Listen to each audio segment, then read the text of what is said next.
everyone, and welcome back to Liz Sews.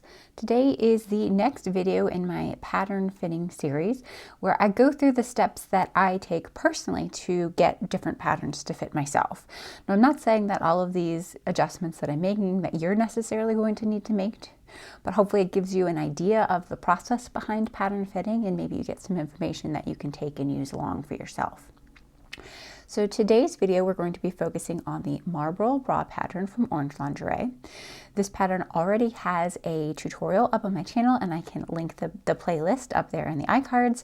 And if you're interested in purchasing this bra from Orange Lingerie, of course, it's linked down in the description box below.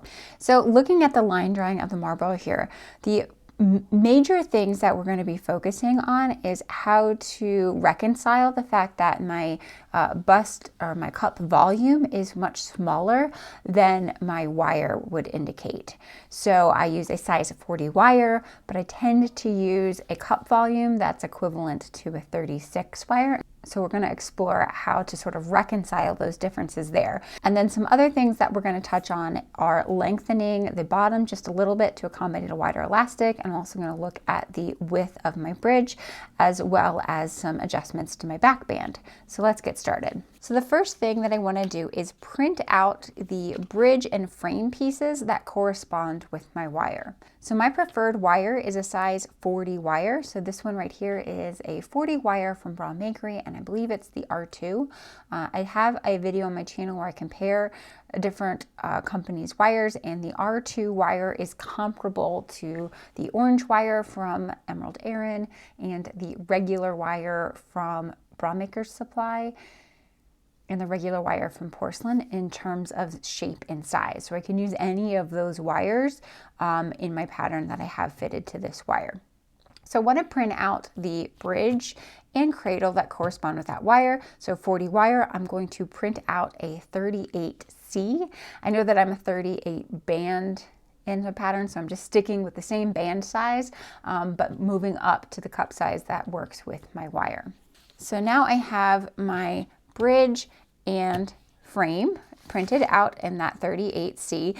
Now I've left some bottom on here just to make it a little bit easier. We can see measuring in here. Orange Lingerie does a great job of including all of the seam allowances.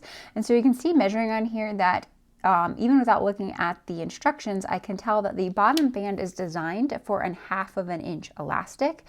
My preference for elastic on bottom bands is 3/4 inch. So you can see in this Marlborough bra I've made here, you see that this is much wider. So this one might actually be a 5/8 inch, but I'm going to go ahead and adjust my pattern for a 3/4.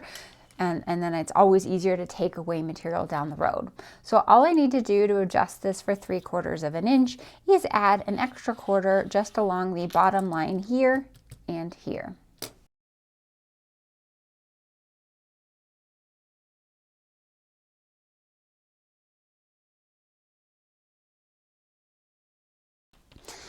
Okay, so first step is done, adding that extra on there. I'm going to need to go ahead and do that for my back band as well, but we'll look at that once we're looking at the back band piece. The next thing I want to do is overlap my seam allowance. So I want this line here to sit on top of this line here. So I get an idea of what this looks like once it's sewn up. And then I want to bring my wire over and make sure that it fits into this well. So when I'm looking at my wire, I want to make sure we have the seam allowance here. That's going to be where the elastic attaches. And then I want to leave myself about a 1/4 inch extra. Let's leave myself, a 1/4 inch extra on each side. And that's going to be for wire play. So that's like extra room in the underwire channeling that allows the wire to sort of move around side to side like this and sort of expand. It just helps to make sure things are not going to bust apart and break. So I want to give myself a 1/4 inch of wire play from the seam allowance, both on the underarm side and in the center front.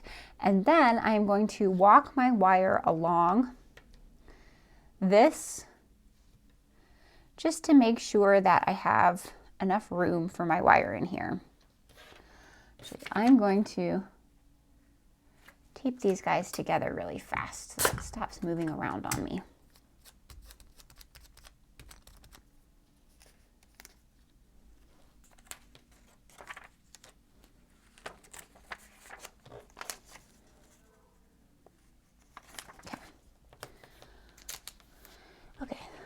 So then I'm just going to walk this curve, and when I'm setting my wire in, you have to think about where the wire is going to sit in the finished bra. So you can walk it along that seam line, but what really is going to happen is that the underwire channeling is going to sit on the band side of the seam line, so right in here.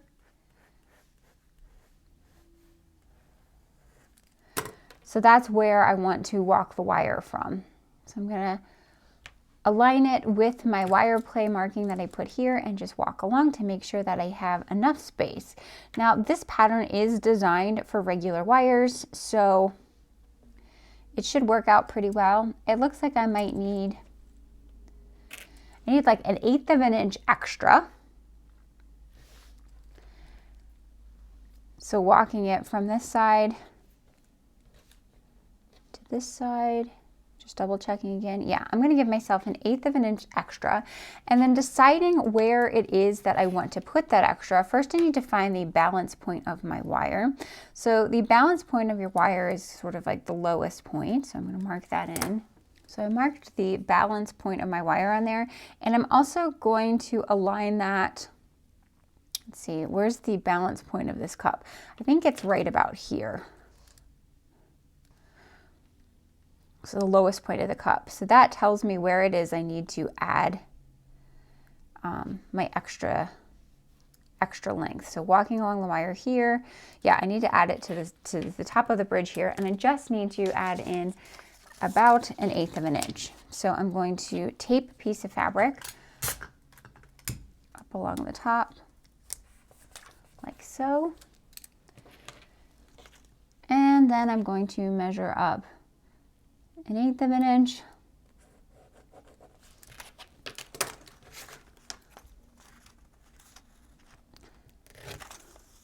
So even when patterns are designed for a specific wire, I always double check it just by walking it like there, because it's the worst feeling in the world to make a bra and then you go at the very end to put in the wire and find that you don't have enough space, or you have too much space and there's a lot of extra flappy fabric. So I always walk my wire line just to make sure that I have enough room in there. Okay.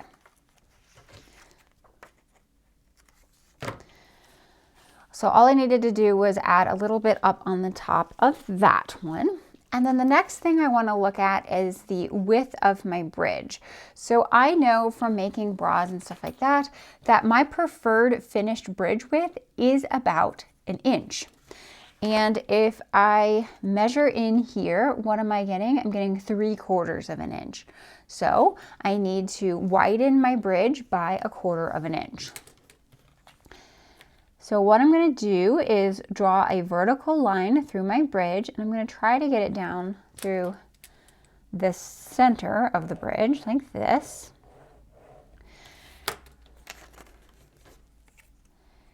And I'm going to cut this apart.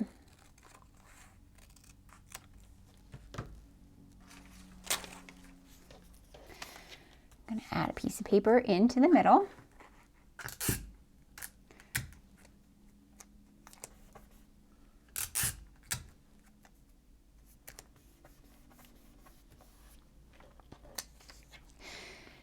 And then I'm going to draw another line. I said I needed to add 1/4 of an inch to my bridge width.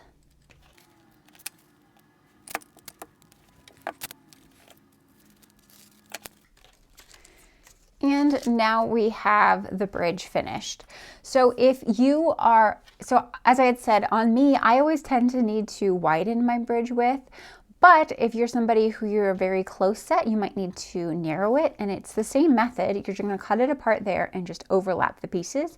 So you want to make sure that at a minimum, your finish width is 3/8 of an inch, because you need to have space to put in your underwire channeling. So the smallest you can make it from seam line to seam line is 3/8 of an inch, but you can make it as wide as you need to based on your own personal anatomy.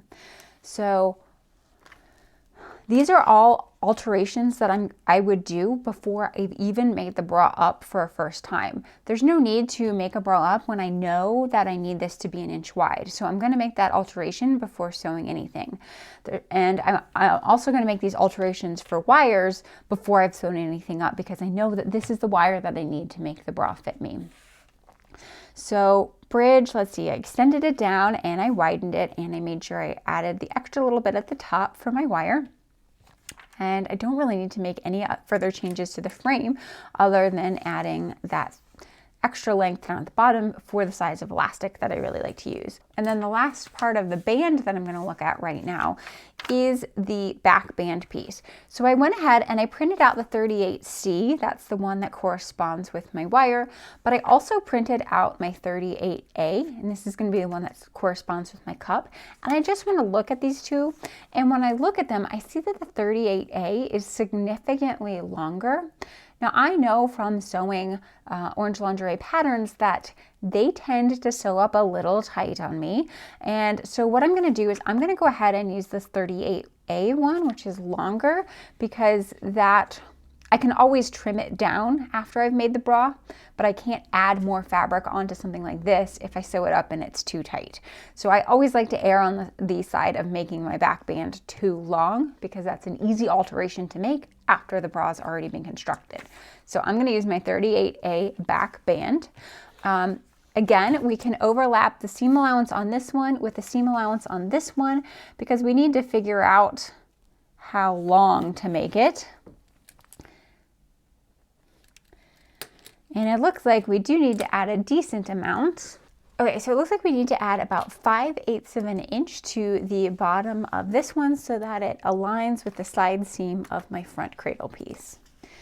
So just like we did on the front, I'm going to take my rulers and mark down 5/8 of an inch.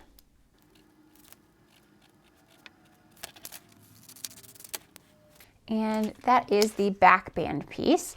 And then the last thing I always like to look at on my back band piece is this height here. So typically for my size, patterns will be made for a 2 tall hook and eye. So that means you'd have 2 hooks on here.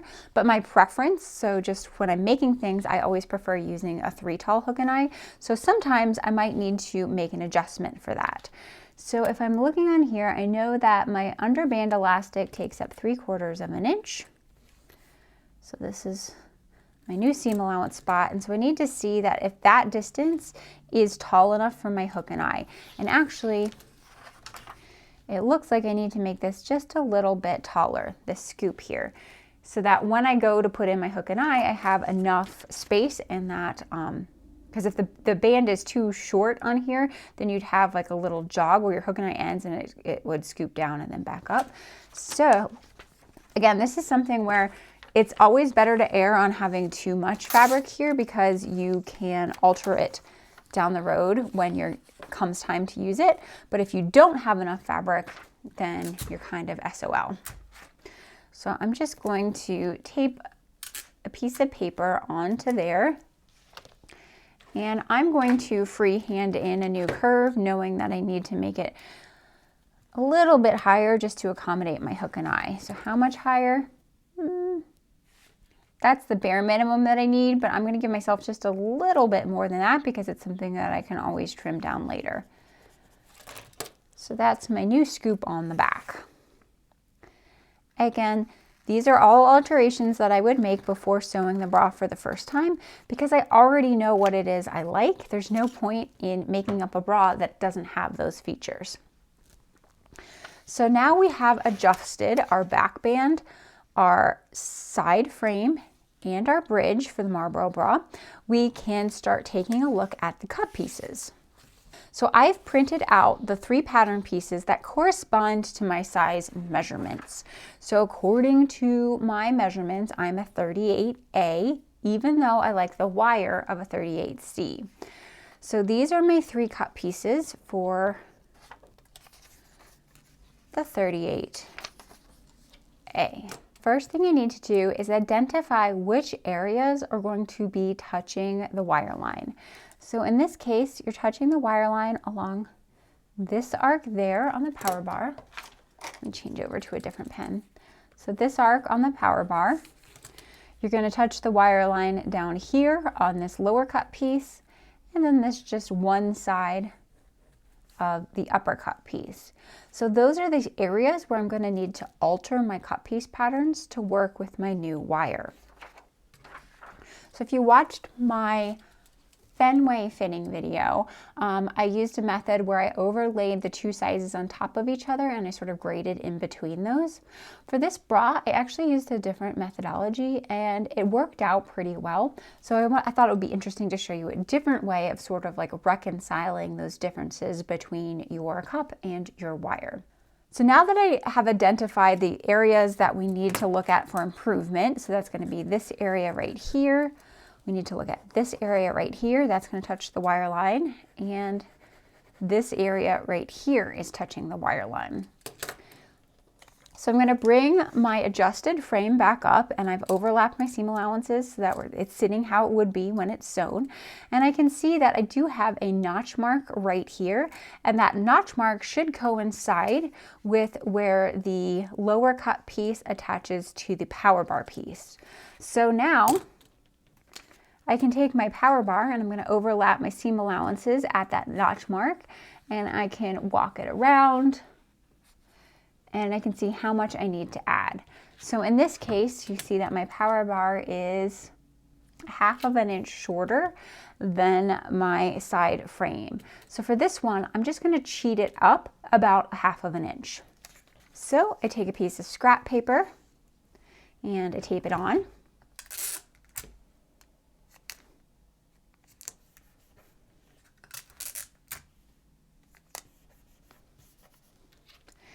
I'm going to mark up 1/2 inch over here on this wire line side. And then I'm just going to draw in a new underarm curve. So this doesn't work all of the time, but if you just have a little bit of difference, it tends to work out okay. And then if you don't want extra material there, you can always sort of scoop it down a little bit and make it more of a severe curve like this. So I think that's what I'm going to do.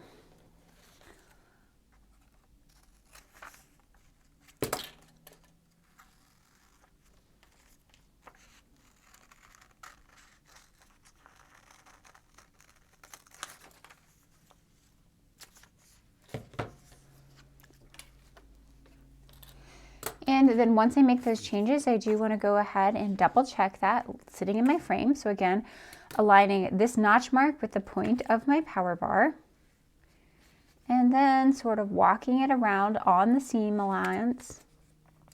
And you have some, oh, it looks like I still need to make it just a little bit taller. Just a little bit taller still.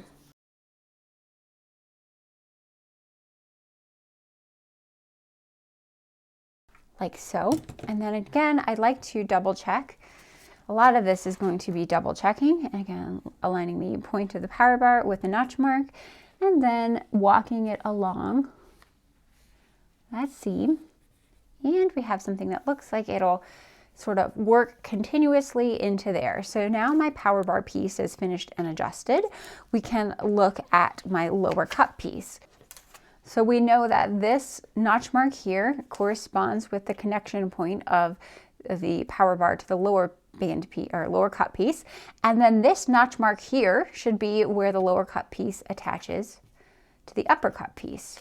So what I have, I'm pretty sure that what we're going to find is that my cut piece is too small, but again, I'm going to walk it. I'm going to align the point of the seam allowances here with that notch mark, and I'm going to walk it along the seam allowance to see how much I need to add.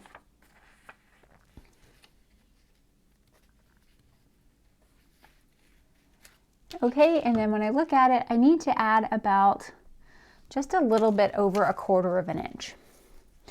So for this one, I'm going to do a slightly different method than I did with my Fenway. So what I'm going to do is draw a line somewhere in the middle of this wire line up to that notch mark, and that's going to be my hinge point. So like this. I like to take it right about in the middle. And then I'm going to cut, and I'm going to cut up to, but not through the seam line on this side and on that side.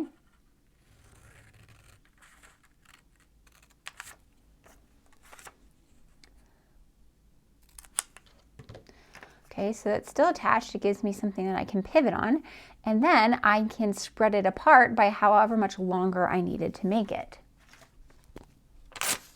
So again, putting another piece of scrap paper underneath there. And when I measured my thing, I said I needed just over 1/4 of an inch. So I'm going to spread it apart.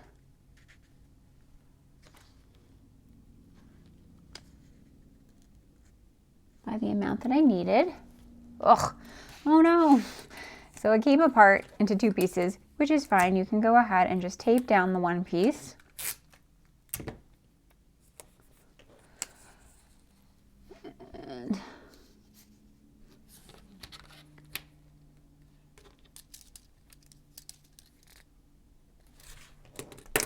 And then I just need to make sure that I'm pivoting from that same point when I align my second piece on top.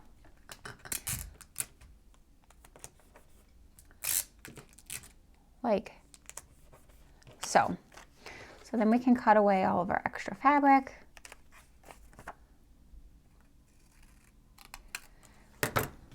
So in doing this, what we've done is sort of extended the wire line by that 1 1/4 inch, but we haven't changed the distance of this seam at all. So this seam is still working exactly the same as it would have been in my traditional 38A, but my wire line now is a little bit longer. So again, I want to bring this back into my frame and double check it, lining up all of my points and walking it around and seeing what we get. Yep, and now the point on my cup here is hitting perfectly with the notch mark on my frame there. So now I know that this lower cup piece is done. So now we finished the lower cup piece and the power bar. The last one we need to look at is the upper cup piece. And highly likely that we're going to need to extend this upper cup piece taller because we are using a different size. So again, matching your seam allowance mark here with the notch mark on the pattern here. And walking the seam allowance, we can see that we do need to add a pretty substantial amount. I'm looking at 3/4 of an inch that we need to add to the upper cup piece here. Taking a piece of scrap paper, and I'm going to tape my upper cup piece on.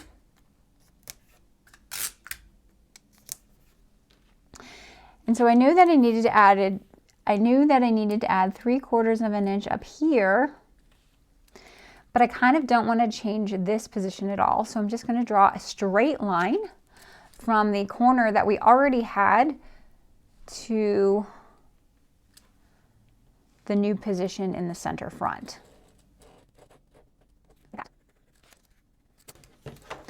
So again, this lengthens our wire line without changing any of the other seams around this cup piece. And I want to make sure that I keep this a straight line because this pattern is designed to work with lace. You need that upper cup edge to be a straight line. So once again, I want to bring over my pattern pieces and just double check that everything looks to be fitting. And this one is working perfectly. So now that I've made those adjustments to all of these pieces, I went ahead and made the bra up to see if I needed to make any additional changes. So once I had made all of those changes, I made up the first Marlborough bra pattern, and I noticed 2 other things that I wanted to look at. First is, I found the neckline to be slightly gaping, so it wasn't sitting closely against my skin.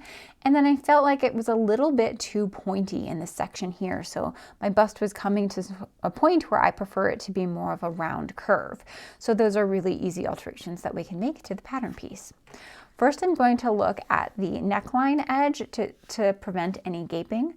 When wearing the bra, I decided I needed to take out about 1/4 of an inch. So all I'm going to do is draw a line through here, like so.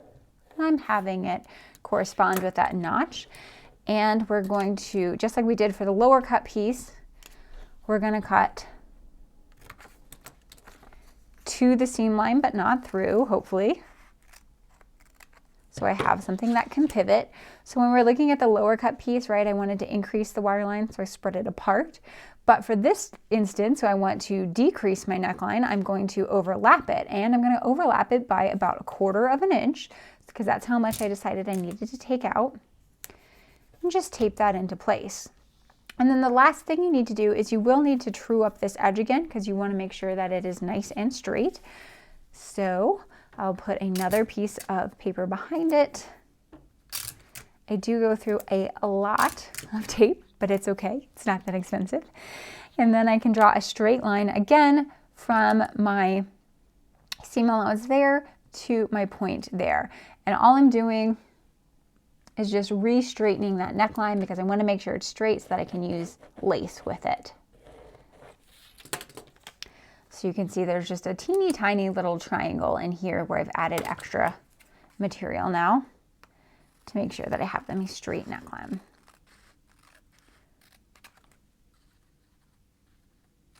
Okay, so gaping neckline has been taken care of. And now I want to look at the pointiness. So what causes pointiness in the bra is the severity of this curve right here. So the more curve you get, the more shaping you get, but it also means that you're going to get a little bit more of the pointiness. So in order to reduce that pointiness in the Marlborough pattern, all I'm going to do is shave off a little bit of the extra curvy section here, and this is what Beverly Johnson calls rounding the crown. So I'm just going to take my pen and sort of sketch it in. And I wanted quite a lot taken off. So I'm going to take off almost a full 1/4 of an inch at the apex. The notch of these cut pieces is the apex of the bust. So that's going to be where it's pointiest. So that's where I want to take out the most amount. And then again, grading to nothing along the side. So once I've sort of rounded the crown, then I can take my scissors and cut off that excess material like so. And that's going to make it just a little bit less pointier. Now, when you're working in bras, like 1/4 of an inches make a huge amount of difference. It doesn't seem like this little tiny bits of fabric would make a huge amount of difference, but it really, really does. So this will get me a much rounder shape and less pointiness. So I went ahead and did that on the lower cut piece there. Now, since we've sort of changed this seam line, you do want to go ahead and walk it against your upper cup just to make sure you haven't altered anything. So I'm going to draw in some new seam allowance markings for me based on that new cut line. And I'm just going to walk my cut piece to make sure that everything is still aligning. So it looks like it's aligning pretty well there. And it's close enough there, so I don't need to really make any adjustments. But it could be that you find that you need to make this slightly longer or slightly shorter based on how much you've taken off of this curve. So you kind of just need to play it by ear. But everything looks to be okay. So once I went ahead and fixed the gaping neckline and the pointiness on this cut piece, I sewed the bra up again, and I had something that I really, really enjoyed. So it had the nice wide wire, which I prefer to fit me, but I had sort of shallowed it out because I've used a smaller cup size. I've widened my bridge. I lengthened the bottom to accommodate a longer elastic. I altered the back band so that I could use a 3x3 hook and eye. So in this instance, I got the Marlborough bra pattern worked up in just 2 trials. So the first trial, so I made all the adjustments for my wire and preferences, and then the only things that I needed to change was neckline and pointiness. And once I adjusted those, everything was working fine. So I hope you guys have enjoyed this look at how I fit the Marlborough bra pattern to myself, and I will see everyone next time. Take care.